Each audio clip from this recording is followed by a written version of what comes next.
The Gothic novel Wuthering Heights by Emily Bronte follows Mr. Lockwood as he learns the history of his landlord Heathcliff's family from a former servant at Wuthering Heights named Nellie Dean. The book focuses primarily on the transcendent love between Heathcliff and Catherine Earnshaw, as well as its effects on other characters as time progresses. Major themes include love, vengeance, and morality. To begin, here we have a family tree that depicts some of the more major characters in the story. The two families that play the largest roles in the book are the Earnshaw and Linton families. The history begins with Mr. and Mrs. Earnshaw adopting Heathcliff, who subsequently falls in love with his foster sister, Catherine Earnshaw, and vehemently despises his foster brother, Hindley Earnshaw.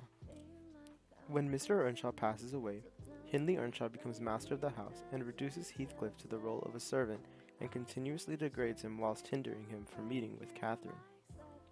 During this time, Catherine and Heathcliff both love each other passionately. However, Catherine marries Edgar Linton instead because Heathcliff is a commoner. So, Heathcliff marries Isabella Linton in order to gain more power. Eventually, Isabella runs away while pregnant with Heathcliff's son, who will be named Linton. And while Isabella is hiding away, Catherine falls ill and dies the same night she births her daughter, Cathy Linton, which causes Heathcliff to curse the world and become a Byronic protagonist. Importantly, before this, Hindley and Frances, who both die some years later, give birth to Heron Earnshaw, who becomes important towards the novel's conclusion. From this point forward, the narrative focus shifts from Heathcliff to Cathy, since Nellie Dean is removed from her position as a servant at Wuthering Heights. As Cathy grows up, she falls in love with Linton, the son of Heathcliff and Isabella Linton, as well as her cousin. Despite harsh opposition from Cathy's parent, who is Edgar Linton, and the small obstacles that occur between the two as a result of Heathcliff's never-ending anger, the two happily marry. However, Linton grows ill and dies, which leaves Cathy heartbroken and in terrible spirits, as well as under the complete control of the now tyrannical Heathcliff.